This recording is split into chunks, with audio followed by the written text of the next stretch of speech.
Hello, welcome to Daily Life English. So today we're going to lesson number 18. We're going to talk about leave alone. ចឹងថ្ងៃនេះយើងចូលដល់មេរៀនទី18ទាក់ទងទៅនឹងការសិក្សាអំពី clear ឬក៏ structure នៃភាសាអង់គ្លេសចឹងថ្ងៃនេះយើងចូលដល់ពាក្យ clear មួយគេហៅថា leave alone ចឹងពាក្យថា leave alone ហ្នឹងមានន័យថាយ៉ាងម៉េចអូខេចឹងសិក្សាជាមួយខ្ញុំទាំងអស់គ្នា Okay, so leave alone ពាក្យថា leave នេះយើងបកមកថាចាក់ចេញណានៅពេលនេះយើងបកថាចាក់ចេញពាក្យហ្នឹងគេអាចបកថាទុកក៏បានដែរណាពាក្យថា alone នេះចង់និយាយថានៅម្នាក់ឯងណា alone នេះឯកោឲ្យនៅម្នាក់ឯងណាអញ្ចឹងយើងអានមកថា leave alone អូខេអញ្ចឹងពាក្យថា leave alone ហ្នឹងមានន័យថា stop talking to somebody stop talking to somebody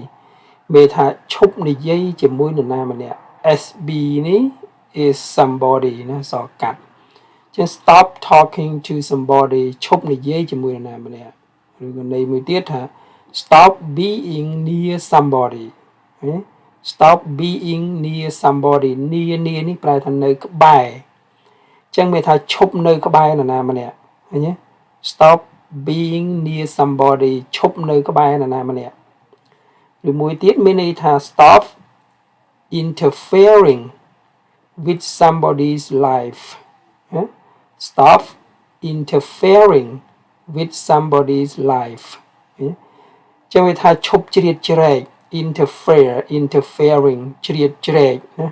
ឈប់ជ្រៀតជ្រែកឈប់រវីរវល់ណាឈប់អញ្ញៃជាមួយនឹងជីវិតរបស់នរណាម្នាក់ណា somebody's life ជីវិតរបស់បុគ្គលណាម្នាក់ចឹងហ្នឹងគេហៅថាជាអត្ថន័យនៃពាក្យថា leave alone ទៅតាមដែលយើងប្រើស្ថានភាពដែលយើងប្រើ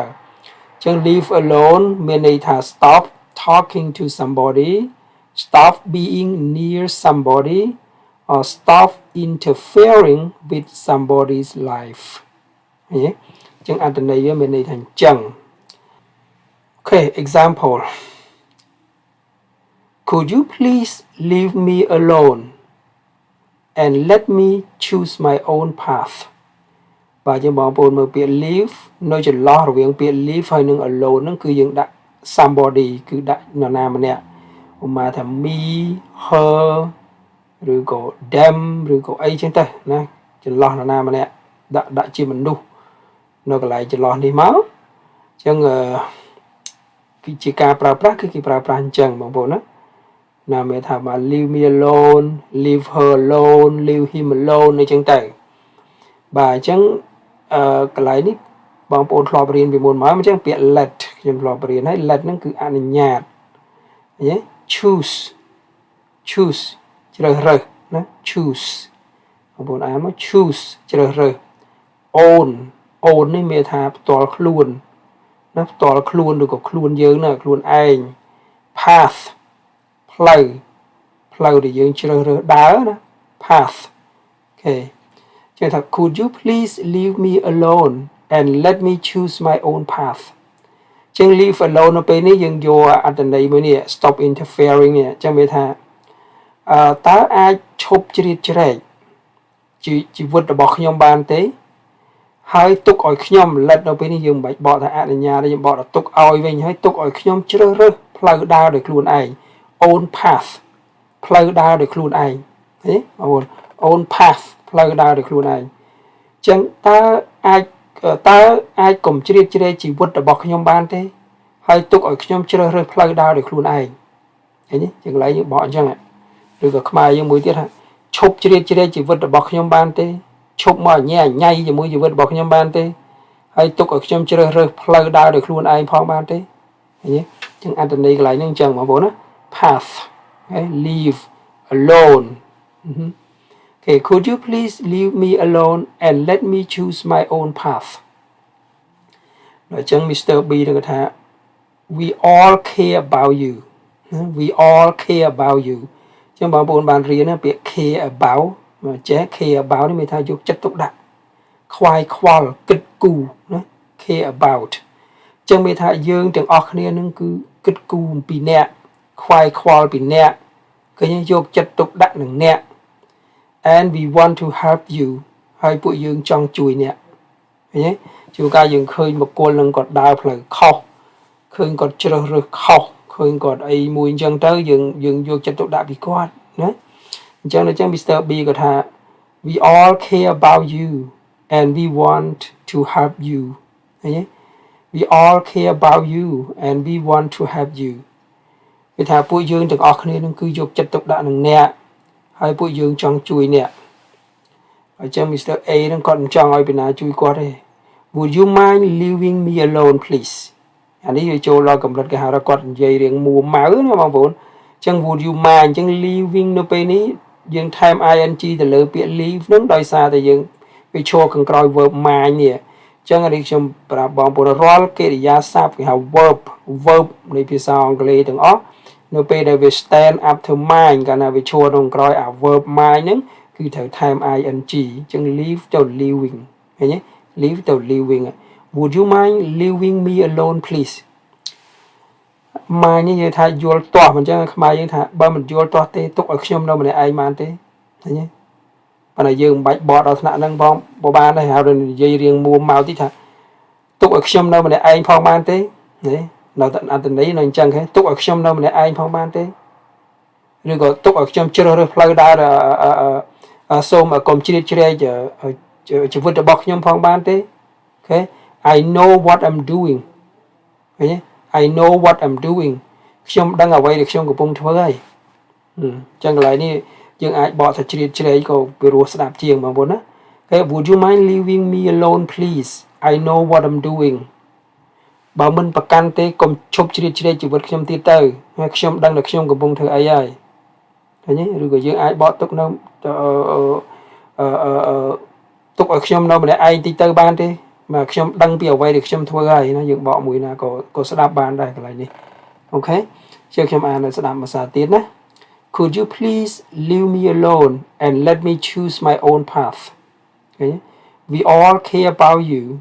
and we want to help you Would you mind leaving me alone please I know what I'm doing okay I know what I'm doing no នេះដឹងឃើញ I know what I'm doing okay Okay some more example ខ្ញុំជូនឧទាហរណ៍មួយទៀតណាចឹងអានេះអត្ថន័យបងប្អូនដឹងហើយយើងបានរៀនទាំងអស់គ្នាហើយដល់នេះ Mr. A នេះគាត់ថា If you want to help me just leave me alone ឃើញទេ just leave me alone ឃើញទេចឹងកន្លែងនេះគេចង់និយាយថាបើអ្នកចង់ជួយខ្ញុំកុំមកក្បែរខ្ញុំទៅបានហើយឬបើអ្នកចង់ជួយខ្ញុំកុំមកជ្រៀតជ្រែករឿងរបស់ខ្ញុំទៅបានណាឃើញទេតែប៉ុណ្្នឹងហើយយើងបកមួយណាក៏បានដែរបងប្អូនណាយើងបកមួយណាក៏បានដែរ Okay if you want to help me just leave me alone ឃើញទេបើអ្នកឯងចង់ជួយខ្ញុំកុំតែមកចិត្តខ្ញុំទៅបានណាឃើញទេបើអ្នកឯងចង់ជួយខ្ញុំឈប់មកជ្រៀតជ្រែកជីវិតខ្ញុំទៅបានហើយយើងបកមួយណាក៏បានដែរបងប្អូនណាOkay ដល់ចឹង Mr. B ថា I'm so sorry to bother you bother នេះបកថារំខានណារំខាន But please let me know if you need anything But please let me know if you need anything Okay បាទអញ្ចឹងគេថាខ្ញុំសុំទោសដែលខ្ញុំតែងតែរំខានអ្នកណាខ្ញុំសុំទោសផងដែលខ្ញុំរំខានអ្នកអញ្ចឹង so sorry មានថាសុំទោសមែនតើណាបងប្អូនបាទខ្ញុំសុំទោសផងដែលខ្ញុំរំខានអ្នកឃើញទេប៉ុន្តែ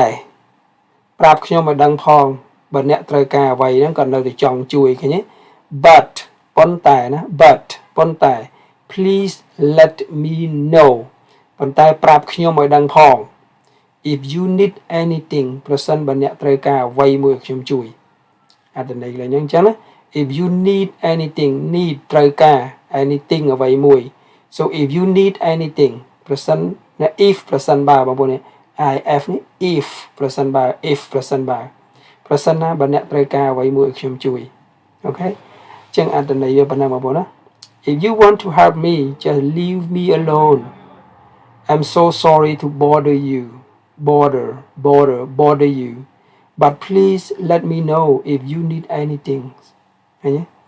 បាទអញ្ចឹងប៉ុណ្ណឹងហើយសង្ឃឹមថាបងប្អូនអាចយល់របៀបប្រើប្រាស់នៃពាក្យនៃ clear មួយគេហៅថា leave alone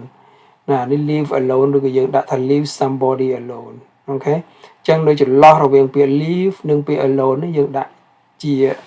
ជាសព្វនាមតំណាងឲ្យមនុស្សមកឬក៏ជានាមមកក៏បានដែរឃើញទេឧមា leave my father alone មកទុកកុំរំខានពុករបស់ខ្ញុំអញ្ចឹងក៏បានដែរឃើញទេយើងចង់ដាក់អីក៏បានដែរឥឡូវខ្ញុំឧទាហរណ៍កុំរំខាននាងអញ្ចឹងទៅដាក់ថា leave her alone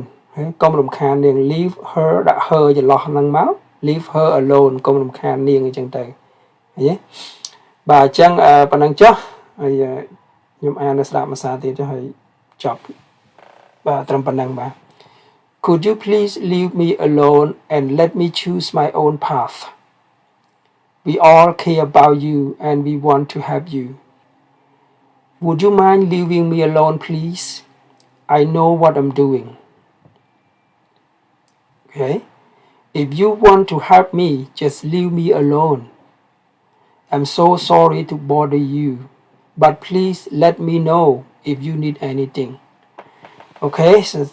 អរគុណបងប្អូនទាំងអស់គ្នាដែលបានតាមដានហើយចាំតាមដានជាមួយខ្ញុំនៅមេរៀនបន្តទៀតបាទអរគុណច្រើន